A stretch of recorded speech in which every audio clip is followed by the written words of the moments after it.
Welcome back to the Warrior Servant Leader podcast. We are so happy to have you here today. Joining us, we have an incredible guest, Holly Porter. And I tell you, I don't know where she gets her energy from, but I'm going to try and find out. She is a transformational leader, a keynote speaker, a 17-time best-selling author, and creator of 11 startup companies. She's currently the CEO of Retreat RnR, a property tech and concierge platform that helps retreat leaders and entrepreneurs build profitable, purpose driven experiences. She's also the founder of the Adventure Bucket Wish Foundation, which we're going to get into the story behind that. And oh, where did I go here? Uh, Empowering women to lead with purpose, passion, and presence. I lost my train of thought there. Holly's a family first type of person. She has 8 adult children, 19 grandchildren who inspire her life and legacy. Holly, welcome from the great state of Utah. You are, I understand, St. George, and welcome to the show. Thank you for having me, Pat. Glad to be here. All right, we're going to dive in because you have some interesting a story to tell, and I don't want to give too much of it away because you probably recognized on my intro why I kind of lost my train of thought there for a moment. I left a little piece out that is going, I think, going to be the heart of getting to know you and adding value to our listeners. So, tell us, who was Holly Porter pre-COVID? Oh, wow. Well, I had a lot more energy then, believe it or not. I could move a lot faster than I do now. Part of it might be age, part of it might be from my getting sick. But let's see, I had 9 startup companies at that time. I actually just launched my 12th right now. So kind of crazy stuff. But there's a purpose for everything, and a lot of things. I mean, several I had for 20 years, or I have now for 20 Yeah, years. yeah. But yeah, we were spent lots of time raising kids, and then they all grew up and left, and now we have a buttload of grandkids and almost 19. Not quite. Any day we have our 19th being born. Okay. So that's exciting. But I was raised by 2 entrepreneurs, and so it's always been in my blood. And just I love innovation and just being an early adapter and taking risks. Sometimes it serves me, sometimes it doesn't, but we learn. Well, and then COVID hit, And then COVID hit. right? Yeah. And I was super And how healthy. and how hard did it hit you?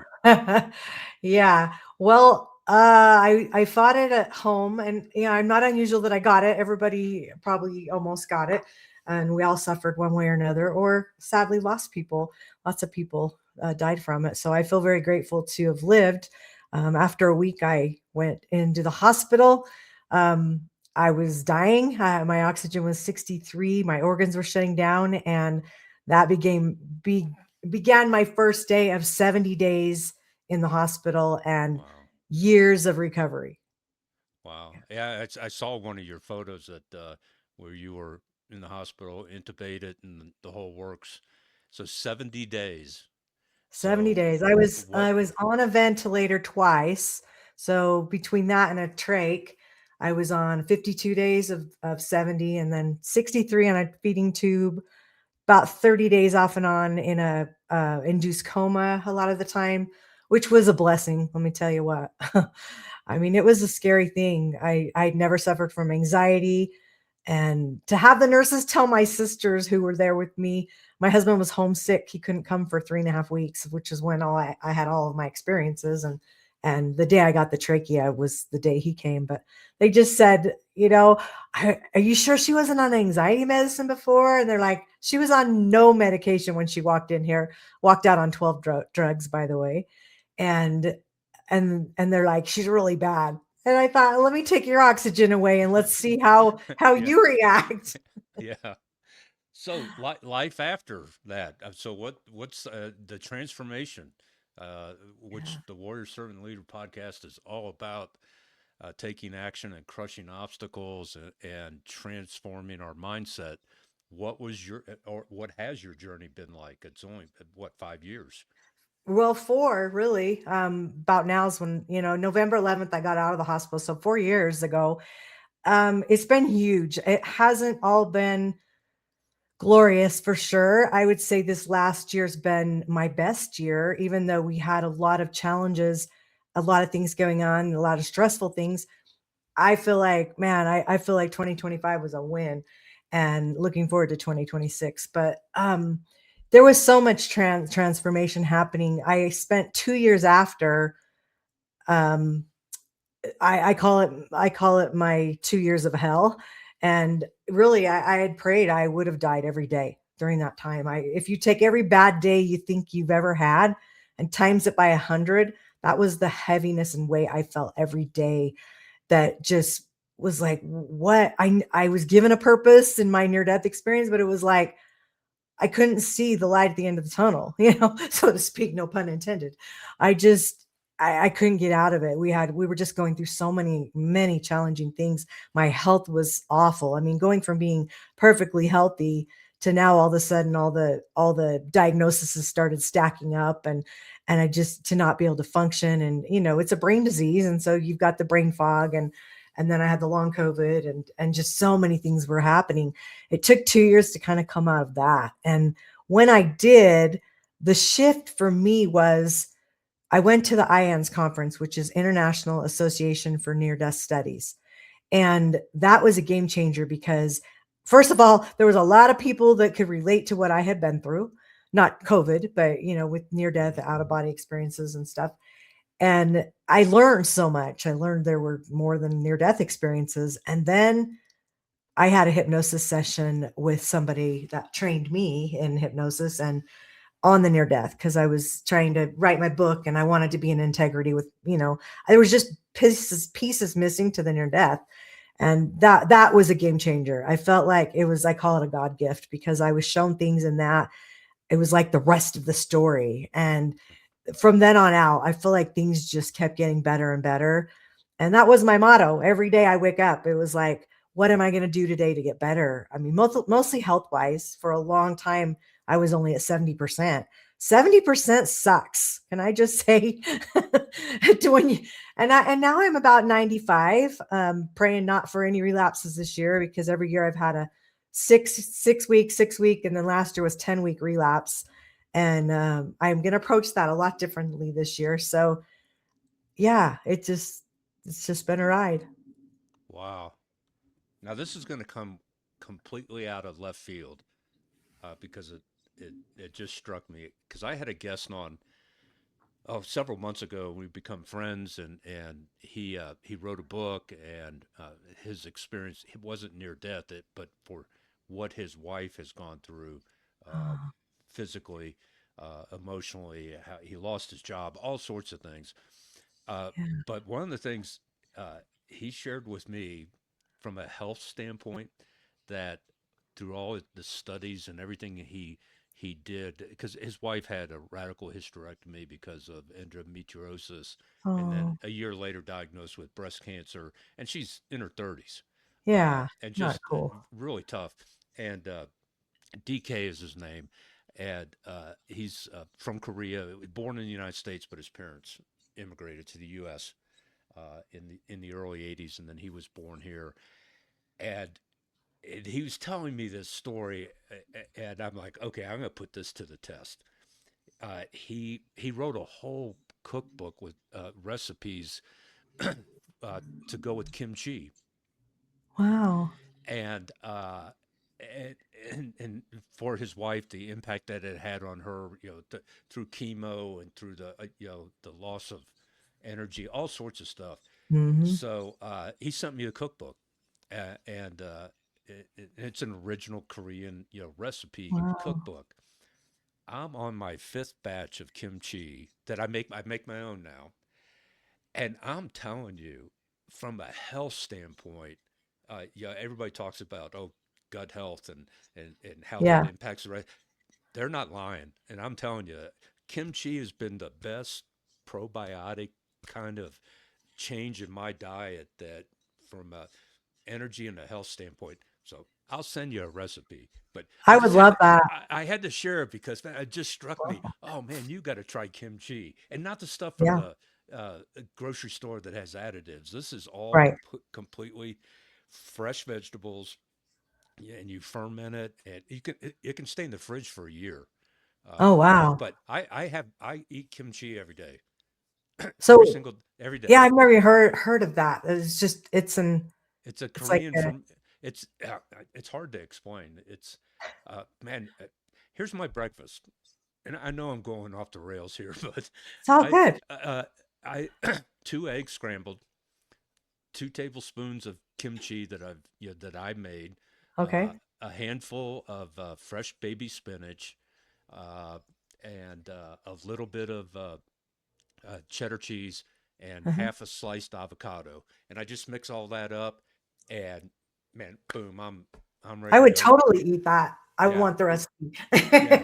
I'll send it to you. So That'd be great. I got off track. It's all good. Let's get back to, because we go that you were only at 70%.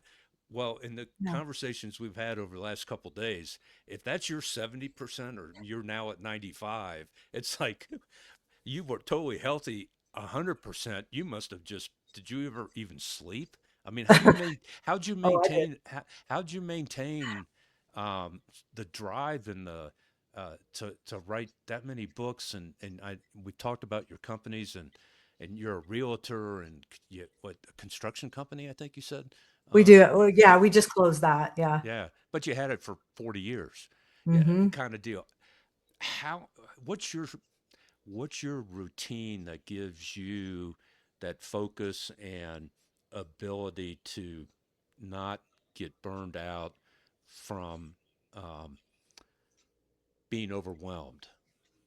Yeah. Oh, I get there. Like it's a work in progress. If someone's mastered that, I want to know their secret because I feel like with life and changes in life and things that are always happening, we always have to learn to adapt. And there's those it's like real estate cycle, it does this roller coaster ride. Mm, And sometimes it's up and sometimes it's down. But what I learned definitely how important self-care was, and I'm going to tell you a little story. So while I was writing my book, I was so inspired. In fact, that's where my idea came from, the new company I just launched. And I just was getting like, so I was just in a really good place mentally, which hasn't happened for a few years.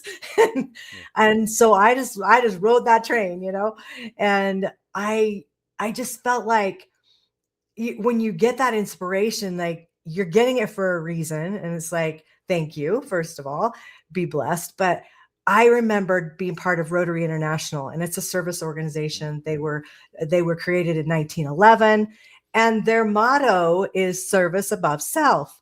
And all of a sudden, one day, I'm writing my personal development part of my book, because the second half of is personal development, about all the lessons I learned, and I realized that motto is flawed.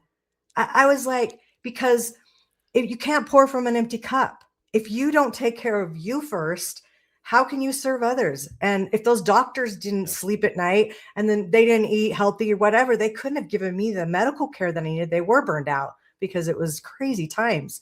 And so I just think, okay, how are we going to do that if we're not filling our cup first?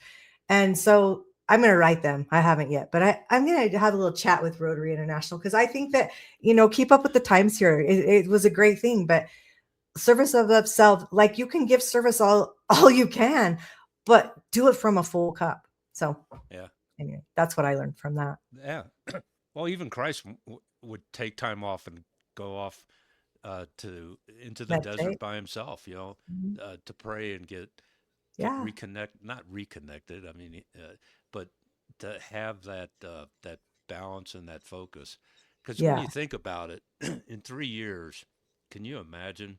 I mean, if you just, I've never mapped it out. I probably ought to just Google this. How many miles did he walk in 3 years? Oh, You yeah. know, and they didn't have Nikes and Hokas and Nope. really nice footwear for. I hiked the last 70 miles of the Camino Santiago, and that was rough. I can't Yeah. imagine doing it in sandals. Uh, They probably had good nutrition though. yeah, yeah. But so what I mean, what are some if like if people were to ask you, okay, what's your day look like? Do you have a set routine? Um, and what's that look like? And how hard was it to um, get committed to keeping a routine? Because I know life Yeah, gets in the way, yeah, and we lose true. focus. It's been a work in progress. I seem to add something different every year. So because I was so much slower, for the last 3 years, like I had to be really careful because those relapses, I'd work through them, but they were awful. The first week I would get level 4 to 7 pain all day long, head to toe. And then the next week, then I would get the all the fatigue and everything that came with it, and it Hmm. was just like, oh, okay. And I think for me, it was God telling me, I think I got put in a coma in the hospital to slow down and to listen and be more present. Those were some big lessons I had. And I think I get the relapses for the same reason. And can you believe it took me 3 of those to finally figure it out? And I'm not planning on having one this year, but I'm going to handle it a lot different if I start to get to that because I kind of know the pattern now. But for me, it was like not taking appointments until 10 a.m. Even though I was getting up for the last 3.5 years, I got up every day, and I for a long time got in a hyperbaric that I owned in my house for 90 minutes, and that's a lot. And so I'd get up at 5 o'clock for several reasons. But, some days it was my self care became my health care. Everything was so important about getting my health back that it was kind of like, oh, well, do I exercise today or do I get in the hyperbaric? And then I started only doing the hyperbaric like 3 times a week. And like now I won't take those appointments rarely. I just keep my calendar off so I can just have that personal time. And how many of us really get that? And I don't Yeah. wake up as early anymore because I'm not choosing to do the hyperbaric because I'm so much healthier. I feel great. My supplements have gone way, way down, but I was throwing spaghetti at the wall. I would do and try everything. And so the difference is when people would say to me, what did you do to get better? Because it was pretty brutal. And I'd be like, what are you willing to do? Is always what I ask first, because first of all, I don't want to waste my breath chatting it up with someone who's not going to listen. Really, you're going to ask the question, but are you going to listen? And I don't mean that mean, but my breath's what I lost. And it means a lot to me. Time means a lot to me. And I don't want to waste that. And so I'll share and help anyone I can if you're serious, because my list is long. And what are you willing to do? And so I think it was just a mindset. I had a lot of personal development behind me before this. I had a nurse whispering at me in between my first and second intubation. Oh, she was like kind of stern, and she was just like, comes and was right here, and they had to be because the ventilator took like 90% of my hearing away, but I was off it at that time. So she's right here, and she's Yeah. just saying, your sister told me you teach this stuff. You know this mindset, this. Do you want to be revented? Because that's what they're going to do if you don't get your oxygen up. And I was fighting for my life, literally. And I did end up having to get on a ventilator again. But those were choices that at the point you've done everything you can, and that's when you surrender, which is part of my shift acronym in my book. Surrender is the first thing you got to do. And nobody does it alone. We all need help. And sometimes we just don't want to admit it. So I don't know. That's for me. That's what it is. So you had a nurse Ratchet hooked up with a Mr. Miyagi Yeah. whispering in your ear, you know, Yeah. Yeah. pushing you to keep to reach your potential and everything. Yeah. Tell us about the book, and this is your most recent book, right? Yeah. So a lot of my books, just to say, I've 17 books, but I would say about half of them are anthologies where I was part of somebody else's or they were part of mine. So I didn't write all those, but this is like my biggest book. Um, I don't know, I think it's 140 pages or so. And it's half of it's my story and everything about all this and all my out of body near death experiences, and then the lessons that I learned in there.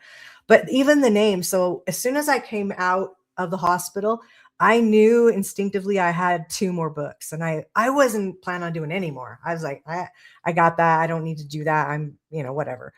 And I knew one of them was on that experience. And then the other one, I'm not positive, but I think it's on all the philanthropy work that's coming out of what I was told to do in the near death experience. So haven't even started that one, not even considering that right now. Just really happy I got this one done. So I knew that. And so 2 years ago, I really started working on it. And then it got tabled. And nothing really happened. And then a few months ago, I was like, I found another editor and I set the day. I just knew in my gut that 11/11 was the day I got out of the hospital. Um, Yeah. I have a lot of stories around 11/11. My birthday's even 1/1. And I just said, that's the day it's going to be done. And I had a different working title that got switched. And so it just like all kept coming into place. The shift acronym, so the name's near death shift, but the shift acronym was part of the inspiration I had while I was writing it. I knew I wanted it to be a spiritual book because I didn't have that. And I knew I wanted it to be some kind of learning lessons for people because why do you want to go through something? I didn't want to just throw out a memoir. Nobody cares about who you are till they know who you are. And it was like, I didn't want that. I wanted it to really be an impactful, which I think we accomplished. I would get edits back, by the way, from my editor on the personal development piece of things. I didn't even remember writing some of that. I mean, it was like so inspired that I was like, dang, this is actually pretty good. You know, not to be snotty about it, but I was Yeah. just like, God wrote that. I didn't write that. And talks Yeah. about history and so but the shift acronym is surrender, hope, intuition, faith, and transformation. And I really hope it will just let people see things from some different eyes and maybe just move forward in their life, help them. Wow. That's awesome. And correct me if I'm wrong, but kind of all this kind of package together has led you to launching your most recent endeavor because you discovered a major gap or absence of an opportunity for people internationally. Tell us about that. Yeah. So Retreat RnR is a company that was originally like if you picture an Airbnb. It's a booking and hosting site for retreats. It's not developed yet. It's a great plan, but I probably need another million to get it finished. There's some other arms of that company as well. So that's what I've been working on. I had actually just a quick history. The day I found out I had COVID, I had pitched a group of about 9 people on a Zoom, sicker than a dog. And I wanted to partner with them. They had a billionaire backer. So I was like, cool, slam dunk, don't have to do all this fundraising, which I've had a fundraising company. So I knew what that kind of involved, but not really because I'd never had a tech startup. So I was kind of like shiny object syndrome and everything, been focused on that. And then I switched my phase 1 and phase 2, which had to do with uh, brokering real estate luxury retreat properties. And then I stopped to do the book for the last few months. So while I'm writing the book, everything I do, I want to be around the retreat industry because that's just what I love Hmm. and what I know is going to help the philanthropy work later. So I get this idea one day about a retreat association. And I started doing a little research, but I was like so focused on my book that I was like, no shiny objects in my way. I had to sit on my hands many days because it was like, that's your prize. When your book's done, then you can focus on that. But I did enough research to go, there's 2 to 3 million retreat leaders in the world estimated. It's by 2029 it'll be a $363 billion industry, and I'm thinking to myself, there's not an association that all these people can belong to, and that's not just like a networking group. Associations are a little bit different. There's Yeah. other groups anyway, it's all about the retreats. So that's what I'm focused on. We'll launch the basic membership and founding membership this quarter. And I feel like it's going to give people a home to feel like best practices and standards don't exist. We get to create them. And that's what Yeah. lights me up is you're bringing so many people together for a great cause, and retreats do so much for people's lives. Yeah. Absolutely. I know, the marriage retreats and stuff have had great impact on They many people do. that I know, and you know that whole faith um, foundation is so important, and in a Mhm. world that is so consumed with, I just read an article recently that the attention span of the average adult is 7 seconds. Yeah. Yeah, And and your first that's impressions in three. yeah, yeah, and it our attention span is shorter than that of a frog, Yeah. and it's just like uh, we're we're we're we're dumbing down ourselves and we're harming ourselves emotionally, intellectually, socially, all sorts of things. Yeah. And I think retreats are a way of people making that intentional commitment um, Hmm. to refocus and transform um, it to be the person that God created you to be. So I hope you are extremely successful Thank you. launching this. So speaking of which, how can people reach out to you? One to maybe learn more about the retreat because our listeners we're in 32 countries on 6 continents. So I'm Nice. sure there's somebody out there listening that's Yeah. going to be going, "Oh man, I want to talk to this lady, and this is something that we could use, in our country or our community." So how can people reach out to you?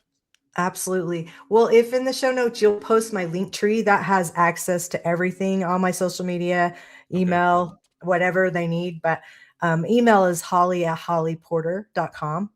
And you can see my spelling of my name just right there. So that's pretty simple if you have any questions. I love it when I hear from people, especially if you send it to me personally, then it doesn't end up in my junk because a lot of times my junk, that's where it stays. So I hope I see it and yeah, reach out. I love it. And if you want to know anything about retreats, definitely there's so much to do in that space for sure. absolutely, absolutely. Um, if you had to like you were put on the spot, which I'm putting you on right now, Okay. what's the one best piece of life advice you would share with somebody that is struggling with, um, you know, I don't want to say trying to find themselves, but just Yeah. life is getting in the way. What's the best life advice you could share with somebody? Oh, that's so easy for me. So in my near death experience, but in the hypnosis piece of the part where I remembered a few more things, um, I was watching my life review and I was only seeing the good. And I remembered that from the near death experience in the hospital. But this time I remember to ask why? Why am I only seeing the good? I've done plenty of naughty things. And I didn't see God, but I heard him and I knew it was him. And he said, I'm showing you the good because that's what matters. And then he gave me the most profound words that if I would have remembered, I would not have went through those 2 years of hell that I went through, but I needed those lessons for what I needed to do in the future. I know that now. I didn't know that then. He said, "Love them where they're at." And if you think of those words, no matter what the energy, it just shifts energy, it shifts judgment because you can't control who other people are and what they're doing, whether they're doing good or bad. You don't get control over that. You get control over you. And it's our responsibility to love people where they are. So that would be what I would say is to remember that those 3 words, love them where they're at. Is that 4 words? Maybe four. One, two, three, four, five. Oh, 5 words. Okay, those 5 words, remember. And if I may, I'm just going to add something on top of that because uh, just the way my mind works.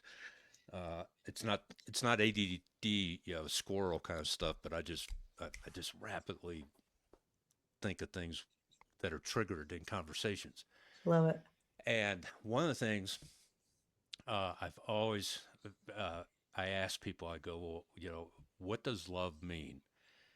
And people will give me all sorts of behaviors or Mm, actions, and that's their definition of love.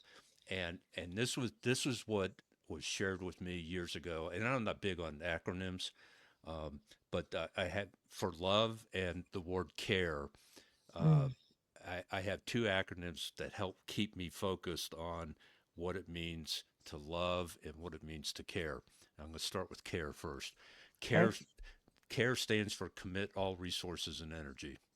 If you Mm, really if you really care about somebody, you really care yes. about something, that means to me, if you say I care, you're telling me you will commit all resources and energy to whatever that is. Love that. And if you don't, then you really don't care. Yeah, yeah, maybe, kind of a little passionate, a little Yeah. interested, but to actually commit all resources and energy. And Yeah. then this was the best definition I've ever heard of what is love. And it's an acronym. Live out veritas every day. And Mm. veritas is the Latin word for truth. Mm. And what is the truth? Well, I can point you right to scripture. I am the Yeah. way, the truth, and the light. That's what it means to love. It means to love with the heart, mind, and soul of Yeah. Christ.